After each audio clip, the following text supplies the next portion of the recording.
lecturer in commerce. Welcome to my video session. Today we will discuss royalty account part 4. ये चीज मैं आपको copy में बताऊंगा. आइए आप लोग कॉपी में इस चीज को सॉल्व करते हैं. डियर स्टूडेंट, हम लोग लास्ट टाइम डिस्कशन किए थे what are the different journal entry which will be made in the books of landlord and in the books of tenant. उससे पहले हम लोग बात किए थे how you will prepare royalty table. आज बात करेंगे what are the different ledger account is prepared in case of royalty account. सबसे पहले हम लोग बात करते हैं in the books of tenant. In the books of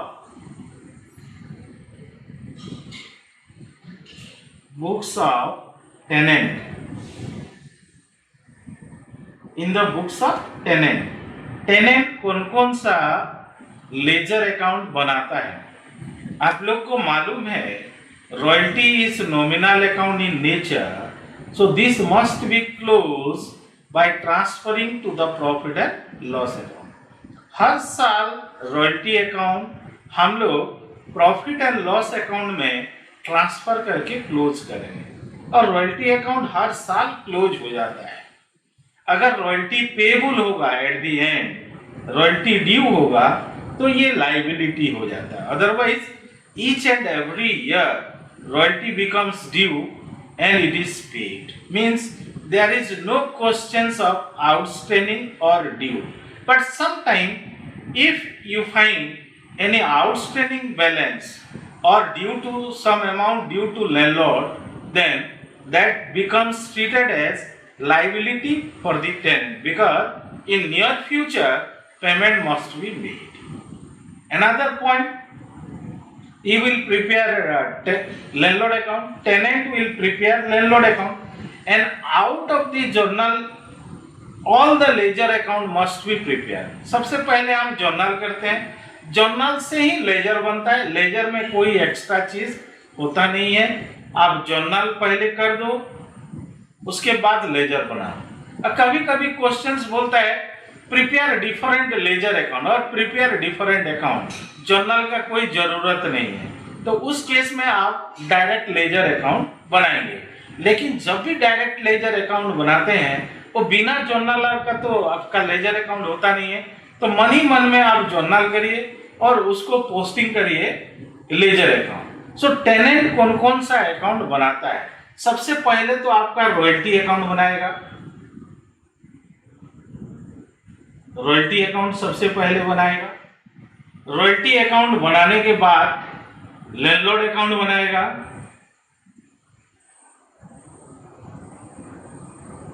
तीसरा प्रॉफिट एंड लॉस अकाउंट बनाएगा. प्रॉफिट एंड लॉस अकाउंट बनाएगा. सो ये तीन अकाउंट बनाता है कौन? टेनेंट. टेनेंट बनाएगा रॉयल्टी अकाउंट, लैंडलॉर्ड अकाउंट और प्रॉफिट एंड लॉस अकाउंट. उसी तरह लैंडलॉर्ड बनाता है. लैंडलॉर्ड कौन कौन सा बनाएगा? वही रॉयल्टी अकाउंट, और लैंडलॉर्ड के जगह में हो जाएगा टेनेंट अकाउंट और वही प्रॉफिट लॉस अकाउंट. तो तीन अकाउंट दोनों के किताब में खोलना जरूरी है. सबसे पहले हम बात करते हैं ledger account in the books of tenant. Tenant के किताब में क्या क्या लेजर अकाउंट बनाना है. बात करते हैं रॉयल्टी का, फिर लैंडलॉर्ड का, फिर प्रॉफिट लॉस का. तो सबसे पहले हम बात करेंगे रॉयल्टी अकाउंट. आप लोग रॉयल्टी अकाउंट कैसे बनाओगे?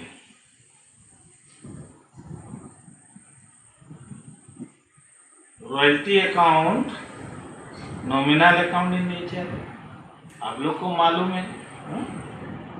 यहां लिखेंगे डेट, यहां लिखेंगे पार्टिकुलर्स,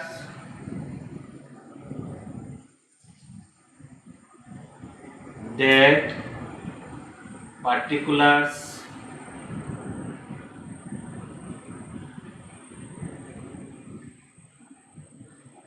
फिर अमाउंट. उसी तरह सबसे पहले क्रेडिट साइड में डेट, पार्टिकुलर्स, फिर अमाउंट.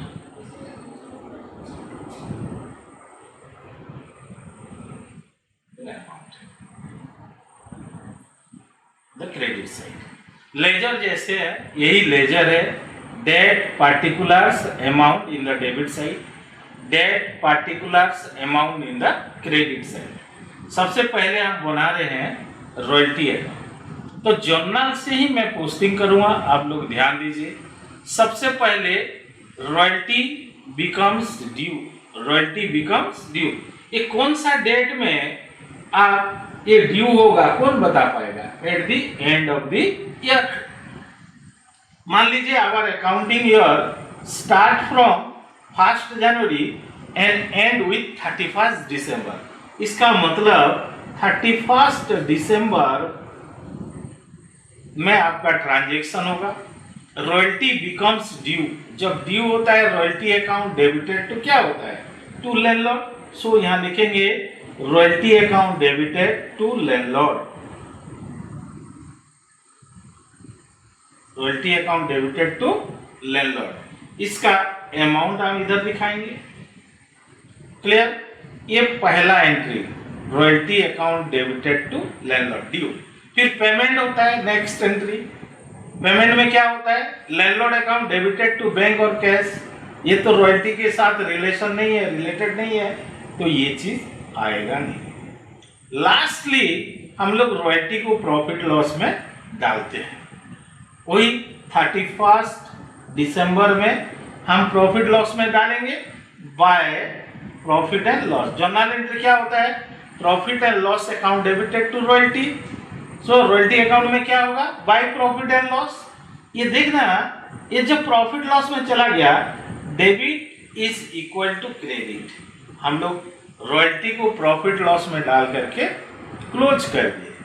तो ईच एंड एवरी ईयर वही ट्रांजेक्शन होगा। ये मान लीजिए 31 दिसंबर 2015 है, तो फिर नेक्स्ट ट्रांजेक्शन होगा 31 दिसंबर 2016। इसका कोई क्लोजिंग बैलेंस या ओपनिंग बैलेंस होता नहीं है। ड्यू करना, फिर इसको प्रॉफिट लॉस में ट्रांसफर कर देना है। Each and every year royalty account must be close. There is no questions of balance. So in the year 2016 again royalty due, royalty account debited to landlord. Second, royalty amount paid. Paid का तो क्या होगा? Landlord to cash, तो ये तो आएगा नहीं royalty account में। फिर थर्ड जो है चार्ज टू प्रॉफिट लॉस, वही 31 दिसंबर 2016। फिर वही बाय प्रॉफिट लॉस होगा, बाय प्रॉफिट एंड लॉस, ये फिर क्लोज हो जाएगा। Each and every year this royalty account will be close by transferring to the profit and loss account. ये कॉन्टिन्यूअस प्रोसेस है। आप लोग को मालूम है royalty nominal account and all nominal account items must be close by transferring to the profit and loss account. तो balance आने का कोई चांस नहीं है। जितना भी रॉयल्टी ड्यू होगा, पेड होगा, और उसी अमाउंट को you will charge to the profit and loss account. ये तो था। तो हर साल जितना साल का आप बना रहे हैं, हर साल सेम ट्रांजेक्शन कंटिन्यू करेगा।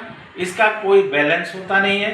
क्यों बैलेंस नहीं होता है? Because nominal account each and every year it is close by transferring to the profit and loss. ये तो था आपका रॉयल्टी अकाउंट। दूसरा हम बात करेंगे landlord account. How you will prepare landlord account.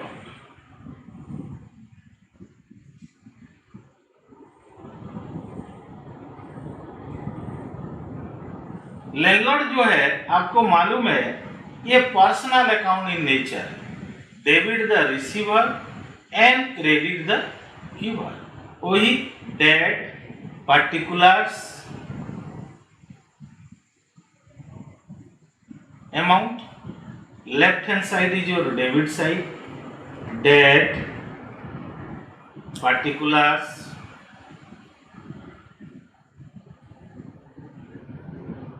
Amount,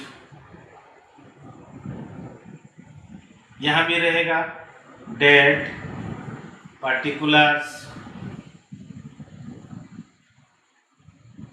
amount, ये क्रेडिट साइड है। हाँ, जर्नल शुरू से ही करते जाना, आपको लेजर पोस्टिंग में इजी होगा। सबसे पहले amount due, royalty amount due. Due होने से जर्नल एंट्री क्या होता है, royalty account debited to landlord. तो यहाँ क्या हो जाएगा 31 दिसंबर 2015 फॉर एग्जाम्पल। तो ये क्या होगा, royalty becomes due, royalty account debited to landlord, मतलब यहाँ क्या हो जाएगा बाय रॉयल्टी। यहाँ अमाउंट दिखाना है हर साल, लेकिन अमाउंट जो है अलग अलग रहता है। ये अमाउंट आपको रॉयल्टी टेबल से मिल जाएगा, कितना अमाउंट कौन सा साल में ट्रांसफर करना है। अच्छा, पहले आपका रॉयल्टी ड्यू हो गया, फिर पेमेंट होगा। पेमेंट होने से क्या होता है, landlord account debited to cash, landlord account debited to cash. तो ये भी आपका 31 दिसंबर 2015 ये क्लोज हो जाना चाहिए। लेकिन पर्सनल अकाउंट है, कभी कभी ये बैलेंस भी दिखा सकता है, बैलेंस ड्यू भी दिखा सकता है। मान लीजिए रॉयल्टी 15,000 हो रहा है, लेकिन किस कारणवश पेमेंट नहीं हो पाया, cash only paid that is 10,000, तो आपका बैलेंस दिखाएगा तो balance 5,000 and this balance will B amount due to the landlord. Due to the landlord means it is a liability for the tenant. This amount will be transferred to the liability side of the balance sheet. अगर due है तो landlord account में generally balance निकलने का chances भी है। आप लोग को मालूम है पर्सनल अकाउंट दो इंफॉर्मेशन देता है, कितना पैसा देना है या लेना है। तो लैंडलॉर्ड अकाउंट का भी जो बैलेंस निकलेगा ये निकलेगा कितना पैसा देना है। अगर दे दिए तो बैलेंस नील हो जाएगा, अगर पूरा पैसा दे नहीं पाए उसी साल तो आपका बैलेंस दिखाएगा। बैलेंस हम लोग का एग्जाम्पल के हिसाब से 5,000 दिखा रहा है।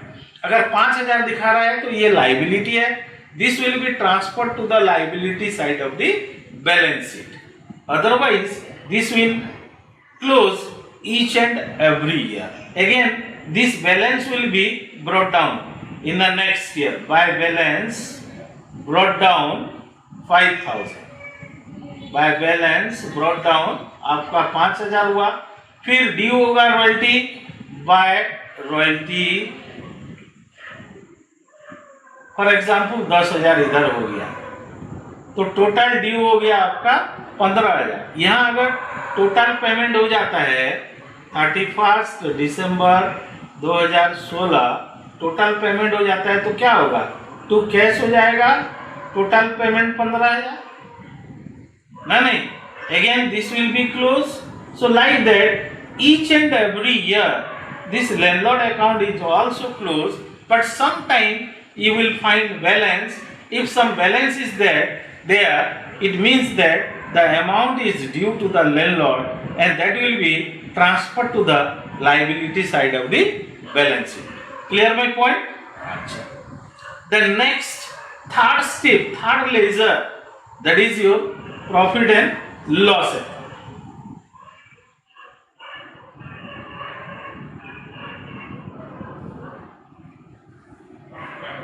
Profit and loss account means only royalty and short working will be transferred to the profit and loss account, and profit and loss nominal account in nature, debit all losses and expenses, credit all gains, income and profit. तो आपका सारा loss debit होगा इधर हर साल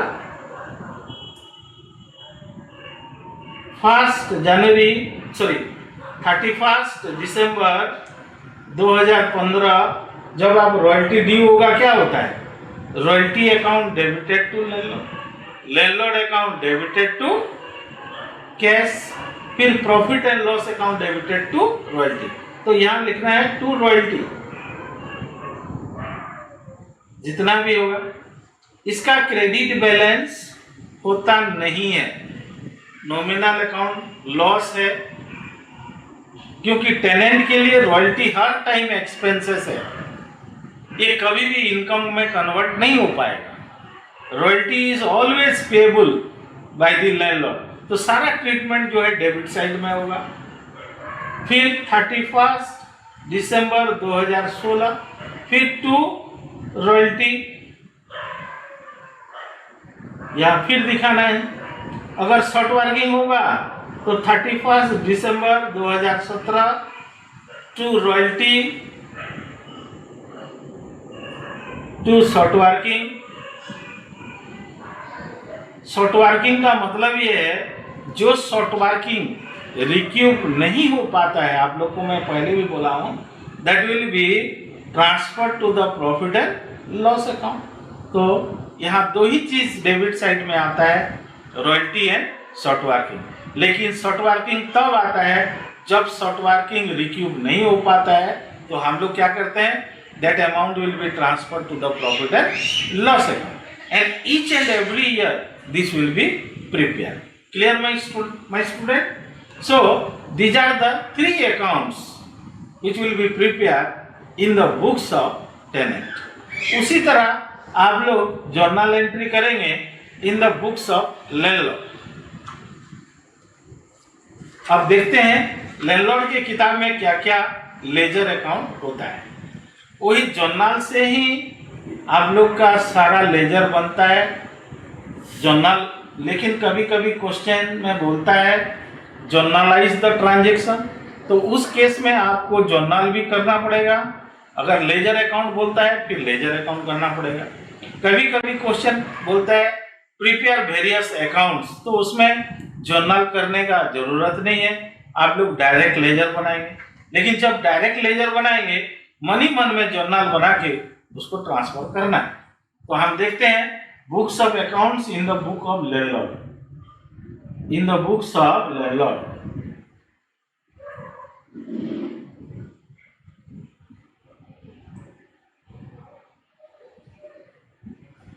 तो वही आप लोग मैं बोल रहा था कि लैंडलॉर्ड सबसे पहले तो रॉयल्टी अकाउंट बनाता है जो कि नॉमिनल अकाउंट इनकम है, क्रेडिट और गेन्स एंड इनकम। दूसरा टेनेंट अकाउंट बनाएगा,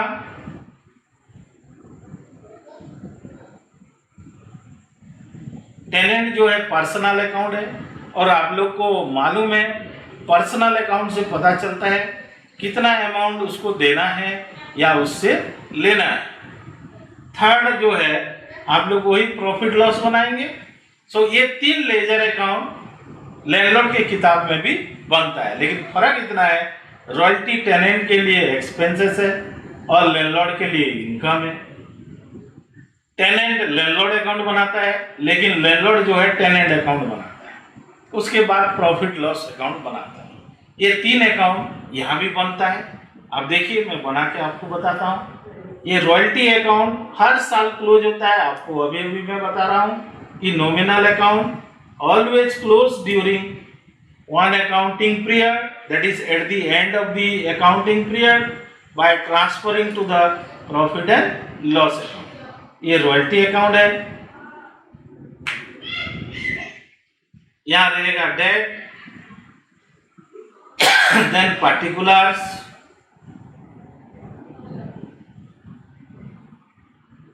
then amount, date, particulars, amount।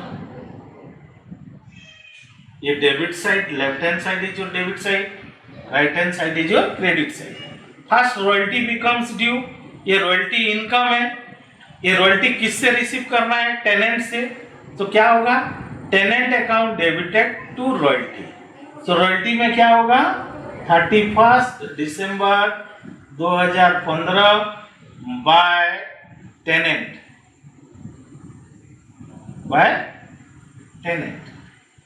सो क्या होगा, tenant account debited to royalty, तो रॉयल्टी अकाउंट में क्या होगा, बाय टेनेंट। फिर next cash receipt, cash account debited to tenant, ये तो आएगा नहीं क्योंकि ये रॉयल्टी अकाउंट है। तीसरा जो है transfer to profit and loss account, तो क्या होता है, royalty account debited to 31 December 2015 to profit and loss account. ये हर साल आपका क्लोज होगा। क्यों, ये नॉमिनल अकाउंट है, आपको मालूम है नॉमिनल अकाउंट हर साल क्लोज हो जाता है। इसका कोई भी बैलेंस नहीं निकलेगा। नेक्स्ट 31 दिसंबर 2015 वही बाय 31 दिसंबर 2015 बाय टेनेंट जितना भी होगा again to profit and loss जितना, ये कंटिन्यू करते जाएगा। फर्क इतना है हर साल अमाउंट जो है चेंज होते जाएगा। ये चीज आपको मिल जाएगा आपका टेबल से, रॉयल्टी टेबल से। ये था रॉयल्टी अकाउंट। उसी तरह आपको बनाना है टेनेंट अकाउंट। टेनेंट अकाउंट वही डेट पार्टिकुलर्स लेजर फोलियो वही मेंटेन करेंगे।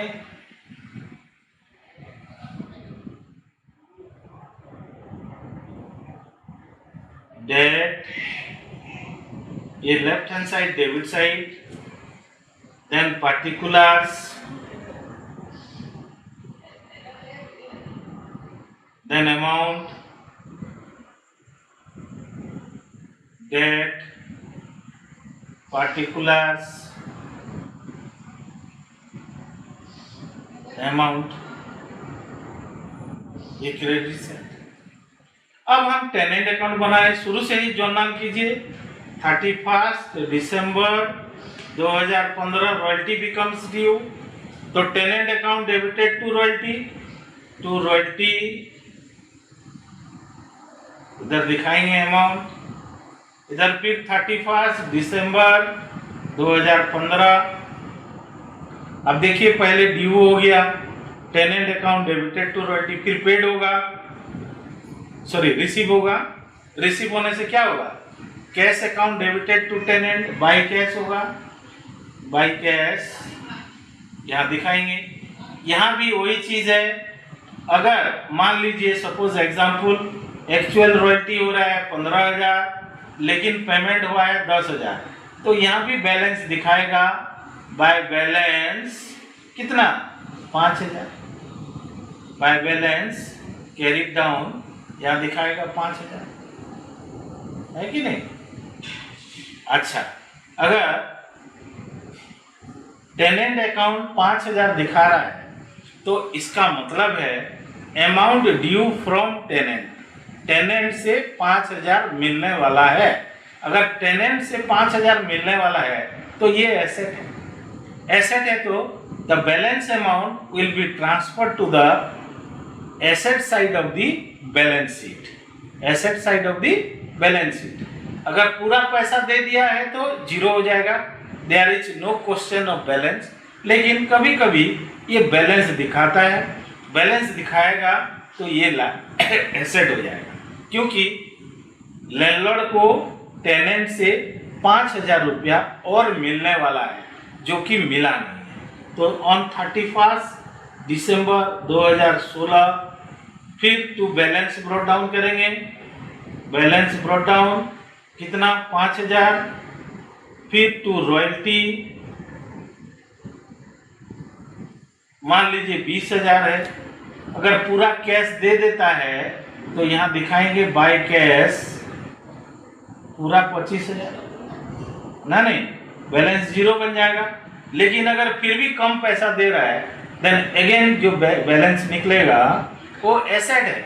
नेक्स्ट ईयर बैलेंस शीट में एसेट साइड में फिर वो अमाउंट को दिखाना है, क्योंकि amount due from tenant, amount due from tenant this is nothing but assets for the business. तो उसी तरह हर साल आपका टेनेंट अकाउंट बनते जाएगा। Thirdly you will prepare profit and loss account. जैसे बनाते हैं प्रॉफिट लॉस, ये जो रॉयल्टी है लैंडलॉर्ड के लिए इनकम है, तो इसका सारा क्रेडिट साइड में ट्रांजैक्शन होगा, क्योंकि इसका कोई भी चीज लॉस नहीं है, सारा इनकम है, उसका पूरा ट्रीटमेंट क्रेडिट साइड में होगा।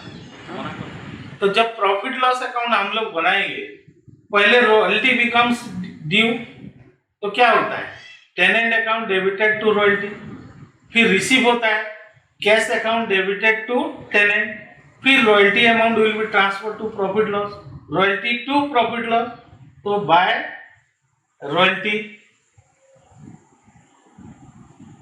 जितना अमाउंट होगा हर साल ये क्लोज हो जाएगा। 31 दिसंबर 2015, फिर 31 दिसंबर 2016, फिर अगेन बाय रॉयल्टी जितना भी होगा। अगर शॉर्ट वर्किंग होगा तो बाय शॉर्ट वर्किंग लिखेंगे। शॉर्ट वर्किंग मतलब कौन सा शॉर्ट वर्किंग? जो शॉर्ट वर्किंग रिक्यूप नहीं हो पाया, that short working is totally income for the landlord, वो क्रेडिट होगा। पूरा शॉर्ट वर्किंग हर साल तो क्लोज नहीं होता है। क्लोज कब होता है? जिस साल शॉर्ट वर्किंग रिक्यूप नहीं हो पाता है, that is only transfer to the profit and loss account. इसी तरह ये प्रॉफिट लॉस चलते रहेगा। तो ये सारा जो हम लोग डिस्कशन किए, ये how to prepare ledger account in the books of landlord and in the books of tenant. आज के लिए इतना ही, नेक्स्ट हम फिर बात करेंगे। डियर स्टूडेंट्स, आप इस चैप्टर को समझिए और कहीं पे भी किसी तरह का आपका डाउट है तो इसको कमेंट बॉक्स में कमेंट करिए। मैं कोशिश करूंगा आपको समझाने के लिए। और एक बार, अगर अब तक मेरा चैनल को आप लोगों ने सब्सक्राइब नहीं किए हैं, सब्सक्राइब कीजिए और बेल आइकन को पुश करिए, ताकि आपका नया नया वीडियो जितना भी रिलीज होगा आपको सबसे पहले मिलता रहेगा। धन्यवाद।